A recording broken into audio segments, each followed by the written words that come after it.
یا رسول اللہ صلی اللہ علیہ وآلہ وسلم، حضرت صلی اللہ علیہ وآلہ وسلم کا ان کاموں کے بارے میں کیا خیال ہے جنہیں میں عبادت سمجھ کر زمانہ جاہلیت میں کرتا تھا، مثلا صلہ رحمی، غلام کی آزادی، صدقہ، کیا مجھے ان پر ثواب ملے گا؟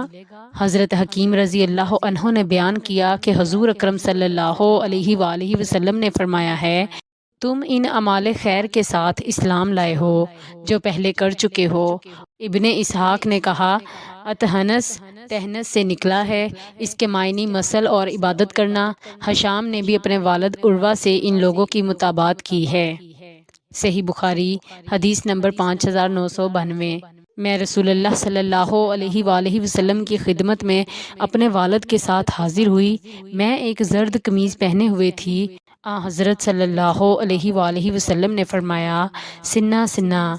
عبداللہ بن مبارک نے کہا کہ یہ حبشی زبان میں اچھا کے معنی میں ہے۔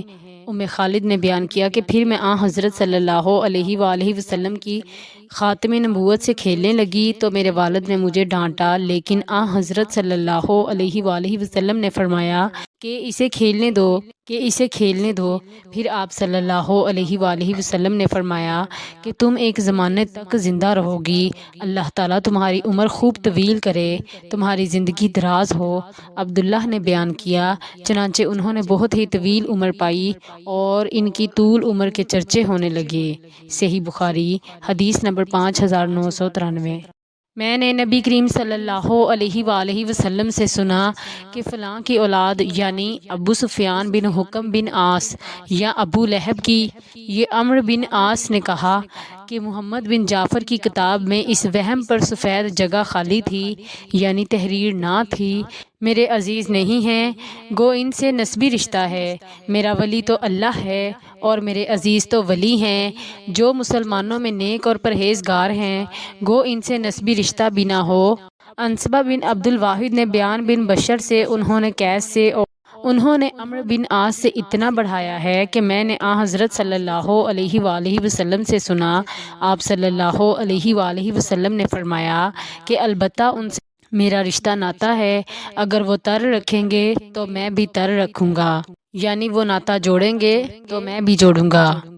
صحیح بخاری، حدیث نمبر 5990۔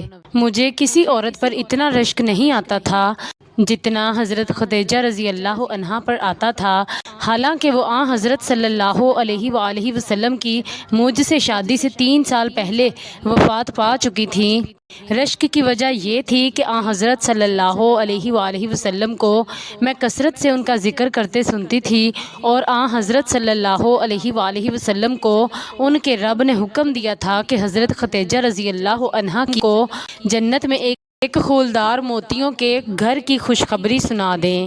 حضرت صلی اللہ علیہ وآلہ وسلم کبھی بکری ذبح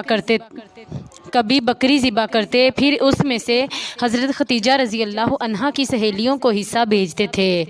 صحیح بخاری، حدیث نمبر 6004۔